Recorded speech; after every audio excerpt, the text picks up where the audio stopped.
ಜೀನಾಗೆ ಸಂಪಾದಕತ್ವದಲ್ಲಿ GMS news ಸಾಗರ ಸುತ್ತದ ಆಚೆ ಈಚೆ ಮಂಗಳವಾರದ news ಅಪ್ಡೇಟ್ಗೆ ತಮಗೆ ಸ್ವಾಗತ. ಮುಖ್ಯಾಂಶಗಳು.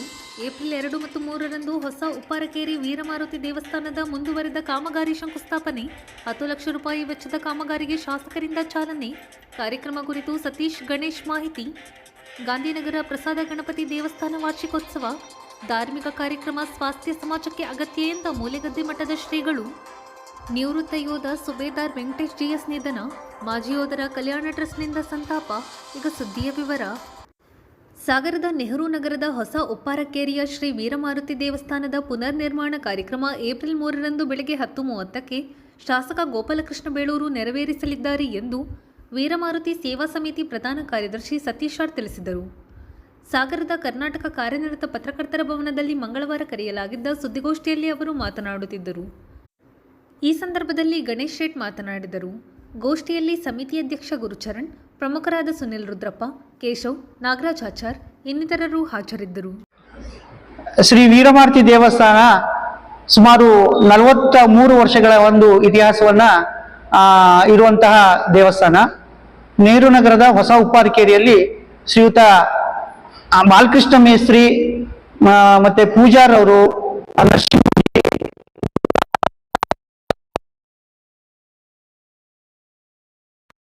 ಒಂದು ದೇವಸ್ಥಾನನ ಇನಾಗ್ರೇಷನ್ ಮಾಡಿರ್ತಾರೆ.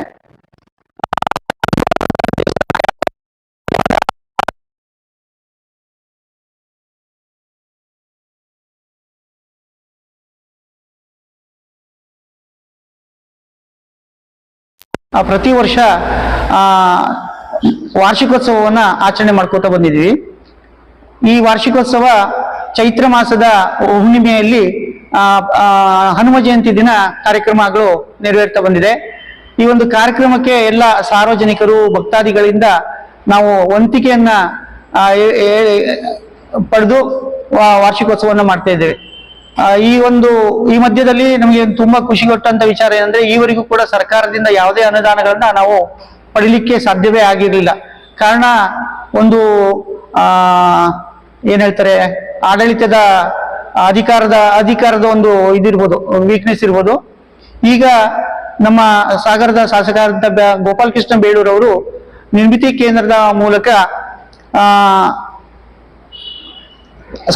ಶಾಸಕರ ಸ್ಥಳೀಯ ಪ್ರದೇಶಾಭಿವೃದ್ಧಿ ಯೋಜನೆ ಅಡಿಯಲ್ಲಿ 2024-25ನೇ ಸಾಲಿನ ಅನುದಾನ ಮತ್ತು 10 ಲಕ್ಷ ರೂಪಾಯಿಗಳನ್ನ ಶ್ರೀ ವೀರಮಾರುತಿ ದೇವಸ್ಥಾನದ ಜೀರ್ಣೋದ್ಧಾರದ ಕಾಮಗಾರಿಗಾಗಿ ಮಂಜೂರು ಮಾಡಿದ್ದು ನಮ್ಮೊಂದು ಸಂತೋಷದ ವಿಚಾರ. ಇದೇ ಬರುವ 3ನೇ ತಾರೀಕು ಮಧ್ಯಾಹ್ನ 12 ಗಂಟೆಗೆ ಸರಿಯಾಗಿ ಗೋಪಾಲಕೃಷ್ಣ ಬೇಳೂರವರು ಬಂದು ಶಂಕುಸ್ಥಾಪನೆಯನ್ನ ನೆರವೇರಿಸಿಕೊಡ್ತಾ ಇದ್ದಾರೆ. ಹಾಗೆ ವಾರ್ಷಿಕೋತ್ಸವದ ಅಂಗವಾಗಿ 12:30 ಮಹಾಮಂಗಳಾರತಿ, ತದನಂತರದಲ್ಲಿ 1 ಗಂಟೆಗೆ ಸಾರ್ವಜನಿಕ ಸಂತರ್ಪಣೆಯನ್ನ ಹಮ್ಮಿಕೊಂಡಿದ್ದೇವೆ. ಪ್ರತಿ ವರ್ಷವೂ ಕೂಡ ಎಲ್ಲಾ ಭಕ್ತ ಮಹಾಶಯರು ಈ ಒಂದು ಕಾರ್ಯಕ್ರಮಕ್ಕೆ ತನುಮನ ಧನ ಸಹಾಯವನ್ನ ಮಾಡ್ತಾ ಈ ಕಾರ್ಯಕ್ರಮದ ಯಶಸ್ವಿಗೆ ಕಾರಣೀಭೂತರಾಗಿದ್ದಾರೆ. ಅವರೆಲ್ಲರಿಗೂ ಕೃತಜ್ಞತೆಯನ್ನ ಸಲ್ಲಿಸ್ತೇವೆ.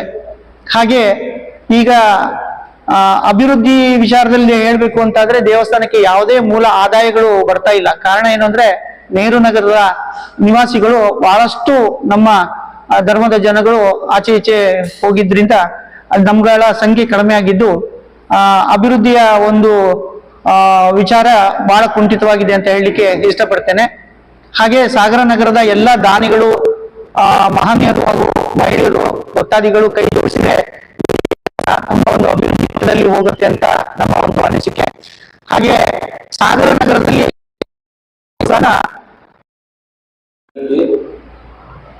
ಈ ಒಂದು ವೀರಮಾರುತಿ ದೇವಸ್ಥಾನ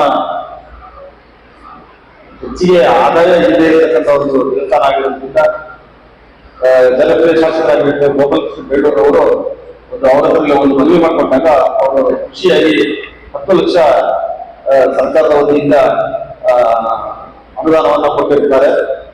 ಅದರ ಕಾರ್ಯಕ್ರಮ ಕೂಡ ನಡೀತಾ ಇದೆ.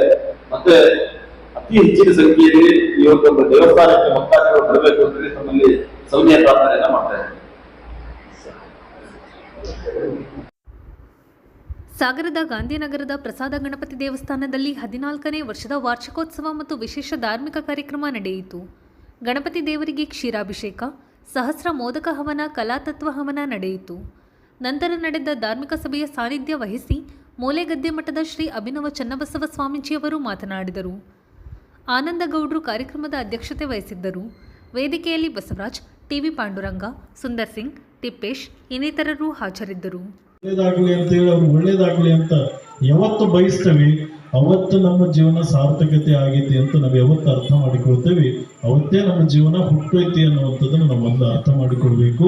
ಇನ್ನೊಬ್ಬರಿಗೆ ಕೆಟ್ಟದ್ದಾಗಲಿ ಅಂತ ನಾವೇನಾದ್ರೂ ಬಯಸಿದ್ವಿ ಅಂದ್ರೆ 100% ನಮಗೂ ಕೆಟ್ಟದ್ದಾಗೇ ಆಗುತ್ತೆ ಅನ್ನುವಂಥದ್ದನ್ನು ನಾವು ಮೊದಲು ಅರ್ಥ ಮಾಡಿಕೊಳ್ಬೇಕು. ಯಾವತ್ತಿಗೂ ಇನ್ನೊಬ್ಬರಿಗೆ ಕೆಟ್ಟದ್ದಾಗಲಿ ಅಂತ ಬಯಸಬಾರ್ದು. ಅದು ಮನುಷ್ಯತ್ವನೇ ಅಲ್ಲ, ಅದು ಮನುಷ್ಯ ಜನ್ಮದಲ್ಲಿ ಹುಟ್ಟಿದ್ದು ಸಾರ್ಥಕತೆ ಅಲ್ಲ ಅನ್ನುವಂಥದ್ದನ್ನ ನಾವೆಲ್ಲ ಅರ್ಥ ಮಾಡಿಕೊಳ್ಳೋಣ ಅನ್ನುವಂಥ ಮಾತುಗಳನ್ನು ಹೇಳಿ ಬಹಳ ಚೆನ್ನಾಗಿ ಇವತ್ತಿನ ಕಾರ್ಯಕ್ರಮವನ್ನ ಈ ವರ್ಷದ 14ನೇ ವರ್ಷದ ವರ್ಧಂತಿ ಮಹೋತ್ಸವದ ಸಮಾರಂಭವನ್ನ ಬಹಳ ವಿಜೃಂಭಣೆಯಿಂದ ಬಹಳ ವೈಭವಪೂರ್ಣವಾಗಿರುವಂಥ ಕಾರ್ಯಕ್ರಮವನ್ನ ಇವತ್ತು ದೇವಸ್ಥಾನದ ಅಧ್ಯಕ್ಷರಾಗಿ ಇವರೆಲ್ಲ ಕೆಲಸವನ್ನು ಮಾಡಿದ್ದಾರೆ. ಅವರಿಗೆ ಇನ್ನೊಮ್ಮೆ ಜೋರಾಗಿ ಚಪ್ಪಾಳೆಯನ್ನ ನಾವು ತಟ್ಟೋದ್ರ ಮುಖಾಂತರವಾಗಿ ನಾವೆಲ್ಲ ಧನ್ಯವಾದಗಳನ್ನ ತಿಳಿಸೋಣ. ಸಮಿತಿಯವರಿಗೆ ಆ ಭಗವಂತನ ಆ ಗಣಪತಿಯ ಕೃಪೆ ಸದಾ ಇರಲಿ ಎನ್ನುವಂತಹ ಅನುಪಾನದ ದೊರೆಗಳಾಗಿ ಅಲೆಮಾರಿಗಳಂತೆ ಅಲಿಯುವಂತ ಯುವಕರೆಲ್ಲ ಇವತ್ತು ಅಭಿನಯ ಪಾಂಡುರಂಗರು ನಾವೆಲ್ಲ ಮಾತಾಡ್ತಿದ್ವಿ. ಇವತ್ತು ಹೊಸ ಜನರೇಷನ್ ಏನಿದೆಯಲ್ಲ ಅದು ಧಾರ್ಮಿಕತೆಯತ್ತ ಬರ್ತಾ ಇದೆ ಅನ್ನೋದೇ ಒಂದು ಬಹಳ ಹೆಮ್ಮೆ ಪಡುವಂತಹದ್ದು.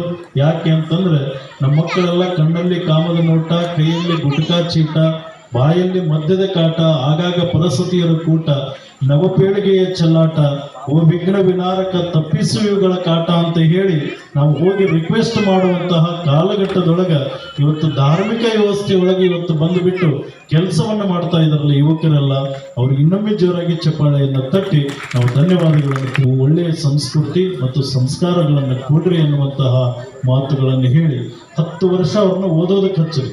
ಗಟ್ಟಿಯಾಗಿ 8ನೇ ಕ್ಲಾಸ್ನಿಂದ 10 ವರ್ಷ ಚೆನ್ನಾಗಿ ಓದೋದಕ್ಕೆ ಹಚ್ಚಿರಿ. 50 ವರ್ಷ ಅವ್ರ ಜೀವನ ಬಹಳ ಚೆನ್ನಾಗಿರ್ತೈತಿ. 10 ವರ್ಷ ಅವ್ರ ಕೈಯಾಗ ಮೊಬೈಲ್ ಕೊಡ್ರಿ, 50 ವರ್ಷ ನಿಮ್ಮ ಹಂಗೆ ಹಿಡಿತಾರ ಅವರು. ಇದನ್ನೇ ನಮ್ಮ ತಂದೆ ತಾಯಿ ನಮ್ಮ ಮಗ ಬಹಳ ನಮ್ಮ ಮಾತ ಕೇಳ್ತಿಲ್ರಿ ಅಜ್ಜ ನಮ್ಮ ಮಟ್ಟಕ್ಕೆ ಬರ್ತಿರ್ತಾರೆ. ಇವತ್ತು ನಾನು ಲೇಟಾಗಿ ಬರೋದಕ್ಕೆ ಅದೇ 5 ಜನ ಬಂದಿದ್ರು, ಕರ್ಕೊಂಡ್ ಬಂದಿದ್ರು. ಅವ್ರು ಕೇಳಿ ಸಾಕಾಗಿ ಹೋಗ್ಬಿಡುತ್ತೆ ನನಗೆ. ಮೊದಲು ತಂದೆ ತಾಯಿಗಳಾಗಿರುವಂಥವ್ರು ನೀವು ಮೊದಲು ದಾರಿ ತಪ್ಪಿ ಬಿಡ್ತೀರಿ, ದಾರಿ ತಪ್ಪಿಸ್ತೀರಿ ಮಕ್ಕಳನ್ನ. ತಪ್ಪಿ ಆದ ಮೇಲೆ ಮಕ್ಕಳನ್ನ ಸರಿ ಮಾಡೋಕೆ ಹೋದ್ರೆ ಖಂಡಿತವಾಗಿ ನಿಮ್ಮ ಮಕ್ಕಳು ನಿಮ್ಮ ಮಾತುಗಳನ್ನ ಕೇಳಲ್ಲ. ಯಾಕೆ ಅಂತಂದ್ರೆ ಮಕ್ಕಳ ಕೈಯಲ್ಲಿ ನಾವು ಏನು ಕೊಡಬೇಕು ಅನ್ನುವಂಥ ನಮ್ಮ ಹಿರಿಯರು, ನಮ್ಮಪ್ಪ, ನಮ್ಮ ಅಜ್ಜ ನಮ್ಮ ಜೊತೆ ಹೇಗೆ ನಡ್ಕೊಳ್ತಿದ್ರು ಅನ್ನುವಂಥ ಪ್ರಜ್ಞೆಯನ್ನ ನಾವು ಇಟ್ಕೊಂಡ್ವಿ ಅಂದ್ರೆ ಇವತ್ತು ಅಳ್ತಾ ಭಾರತೀಯ ಸೈನ್ಯದಲ್ಲಿ ಸುಬೇದಾರಾಗಿ ಸೇವೆ ಸಲ್ಲಿಸಿ ನಿವೃತ್ತರಾಗಿದ್ದ 65 ವರ್ಷದ ವೆಂಕಟೇಶ್ GS ಸೋಮವಾರ ನಿಧನರಾಗಿದ್ದಾರೆ. ಮೃತರು ಪತ್ನಿ, ಓರ್ವ ಪುತ್ರ ಹಾಗೂ ಓರ್ವ ಪುತ್ರಿಯನ್ನು ಅಗಲಿದ್ದಾರೆ. ವೆಂಕಟೇಶ್ GS ಅವರಿಗೆ ಮಾಜಿ ಯೋಧರ ಕಲ್ಯಾಣ ಟ್ರಸ್ಟ್ ವತಿಯಿಂದ ಪಾರ್ಥಿವ ಶರೀರಕ್ಕೆ ರಾಷ್ಟ್ರಧ್ವಜ ಹೊದಿಸಿ ಅಂತಿಮ ನಮನ ಸಲ್ಲಿಸಲಾಯಿತು. ನಂತರ ರಾಷ್ಟ್ರಧ್ವಜವನ್ನು ಸುಶೀಲಾ ವೆಂಕಟೇಶ್ ಅವರಿಗೆ ಹಸ್ತಾಂತರಿಸಲಾಯಿತು. ಮಂಗಳವಾರ ಸಾಗರದ ಮಾರಿಕಾಂಬಾ ರುದ್ರಭೂಮಿಯಲ್ಲಿ ಅಂತ್ಯ ಸಂಸ್ಕಾರ ನಡೆಯಿತು. ವೆಂಕಟೇಶ್ GS ಅವರು ಭಾರತೀಯ ಸೈನ್ಯದಲ್ಲಿ ಸುಬೇದಾರಾಗಿ ಸೇವೆ ಸಲ್ಲಿಸಿದ ನಂತರ ಭಾರತೀಯ ಜೀವ ವಿಮಾ ನಿಗಮದಲ್ಲಿ ವಿಮಾ ಸಲಹೆಗಾರರಾಗಿ ಸೇವೆ ಸಲ್ಲಿಸುತ್ತಿದ್ದರು. ಮಾಜಿ ಯೋಧರ ಕಲ್ಯಾಣ ಟ್ರಸ್ಟ್ನ ಮೂಲಕ ಸಲಹೆಗಾರರಾಗಿ ಕೆಲಸ ಮಾಡುತ್ತಿದ್ದ ಅವರು ಸಾಗರ ರೋಟರಿ ಸಂಸ್ಥೆಯ ಅಧ್ಯಕ್ಷರಾಗಿ ಕೆಲಸ ಮಾಡಿದ್ದರು. ತಾಲೂಕು ಕನ್ನಡ ಸಾಹಿತ್ಯ ಪರಿಷತ್ ಮೂಲಕ ಸಾಹಿತ್ಯ ಸೇವೆ ಸಲ್ಲಿಸಿದ್ದ ಅವರು ಈಚೆಗೆ ಕವನ ಸಂಕಲನವೊಂದನ್ನು ಬಿಡುಗಡೆ ಮಾಡಿದ್ದರು. ಸುಬೇದಾರ್ ವೆಂಕಟೇಶ್ ಅವರ ನಿಧನಕ್ಕೆ ಶಾಸಕ ಗೋಪಾಲಕೃಷ್ಣ ಬೇಳೂರು, ಮಾಜಿ ಯೋಧರ ಕಲ್ಯಾಣ ಟ್ರಸ್ಟ್, ರೋಟರಿ ಸಂಸ್ಥೆ, ಭಾರತೀಯ ಜೀವ ವಿಮಾ ಪ್ರತಿನಿಧಿಗಳ ಸಂಘ ಸಂತಾಪ ಸೂಚಿಸಿದೆ. ಈ ಸಂದರ್ಭದಲ್ಲಿ ಮಾಜಿ ಯೋಧರ ಕಲ್ಯಾಣ ಟ್ರಸ್ಟ್ ಕಾರ್ಯದರ್ಶಿ ಅಣ್ಣಪ್ಪ ಮಾತನಾಡಿದರು. ಈ ಸಂದರ್ಭದಲ್ಲಿ BT ಸೋಮನ್, ಪ್ರಕಾಶ್, ಶಿವರುದ್ರಯ್ಯ, ಚಿದಂಬರ ಸ್ವಾಮಿ, ಚಂದ್ರಪ್ಪ, ಭಾಸ್ಕರ್, ಚಂದ್ರಮೌಳಿ, ರಮೇಶ್, ಶ್ರೀಧರ್, ಗಂಗಾಧರಪ್ಪ, ರಂಗರಾಜು, ಮಂಗಳಮೂರ್ತಿ, ನಿಕ್ಸನ್ ಇನ್ನಿತರರು ಹಾಜರಿದ್ದರು. 2016ರಲ್ಲಿ ನಾವು ಏನು ಮಾಜಿ ಯೋಧರ ಕಲ್ಯಾಣ ಟ್ರಸ್ಟನ್ನು ನಾವಿಲ್ಲಿ ಸೃಜನೆ ಮಾಡಿದ್ವಿ. ಆವಾಗಿಂದನೂ ನಮ್ಮ ಸಂಘಟನೆಯ ಹಿರಿಯ ಸಲಹೆಗಾರರಾಗಿ ಪ್ರತಿಯೊಂದು ಹಂತದಲ್ಲೂ ನಮ್ಮ ಮಾರ್ಗದರ್ಶನ ನೀಡ್ತಾ ಬಂದರು. ಯಾವುದೇ ಒಂದು ಕಾರ್ಯಕ್ರಮ ಏನೇ ಹಮ್ಮಿಕೊಬೇಕು ಅಂದರೆ ಮೊದಲು ನೆನಪಾಗ್ತಿರೋದು GS ವೆಂಕಟೇಶ್ ಸರ್ ಅವರು ಕಳೆದ 1-2 ವರ್ಷಗಳಿಂದ ಇದೊಂದು ಕಾಯಿಲೆಯಿಂದ ಬಳಲ್ತಿದ್ರು ಕೂಡ ಅವ್ರು ಯಾವತ್ತೂ ಎದೆಗುಂದದೆ ಅದನ್ನು ಹೋರಾಟ ಮಾಡಿ ಗೆದ್ದು ಬಂದಿದ್ರು. ಕಳೆದ ಜುಲೈನಲ್ಲಿ ಮಾಡಿರ್ತಕ್ಕಂಥ ಕಾರ್ಗಿಲ್ ವಿಜಯೋತ್ಸವದಲ್ಲಿ ಸಂಪೂರ್ಣ ಕಾರ್ಯಕ್ರಮದ ರೂವಾರಿ ಅನ್ಕೋಬೇಕಿತ್ತು ಅವರಿಗೆ. ಅವಾಗ ಬಂದಾಗ ಎಲ್ಲರನ್ನು ಉದ್ದೇಶಿಸಿ ಹೇಳಿದ್ರು ಕೂಡ, ನಾನು ಇಂಥ ಒಂದು ಮಾರಣಾಂತಿಕ ಕಾಯಿಲೆಯಿಂದ ಗೆದ್ದು ಬಂದಿದ್ದೀನಿ, ನಾನು ಅಷ್ಟು ಕೆಲಸ ಮಾಡ್ತೀನಿ ಅಂತ. ಅವ್ರ ಮನೆಗೆ ಬಂದರೆ ನಾವು 10 ನಿಮಿಷ ಭೇಟಿ ಮಾಡಿ ಹೋಗ್ಬೇಕಂದ್ರೆ 1 ಗಂಟೆ ಟೈಮ್ ತಗೊಳ್ತಿದ್ರು ನಮ್ಮ ಹತ್ರ ಮಾತಾಡಲಿಕ್ಕೆ. ಅಂಥ ವ್ಯಕ್ತಿ ಮೊನ್ನೆ ಒಂದು ಕಾರ್ಯಕ್ರಮ ಮಾಡಿದ ನಂತರ ನಮಗೆ ಎಲ್ರಿಗೂ ಗೊತ್ತಾಗಿದ್ದು ಅವರು ಈ ಸ್ಥಿತಿಗೆ ಮತ್ತೆ ರೀಚ್ ಆಗಿದ್ದಾರಂತೆ. ಗೊತ್ತೇ ಆಗಿಲ್ಲ ನಮಗೆ. ತದನಂತರ ಕೆಲವು ವಿಡಿಯೋಸು ಅವ್ರು ಮಾತಾಡಿರೋ ಮಾತುಗಳನ್ನು ನೋಡಿ ನಾವೆಲ್ಲ ಕುಗ್ದಿವಿ. ಅವತ್ತು ಅಯ್ಯೋ ಅನ್ನಿಸ್ತು, ಎಷ್ಟು ಬೇಗ ಮತ್ತೆ ಹೀಗಾಗ್ಬಿಡ್ತಲ್ಲ ಅಂತ.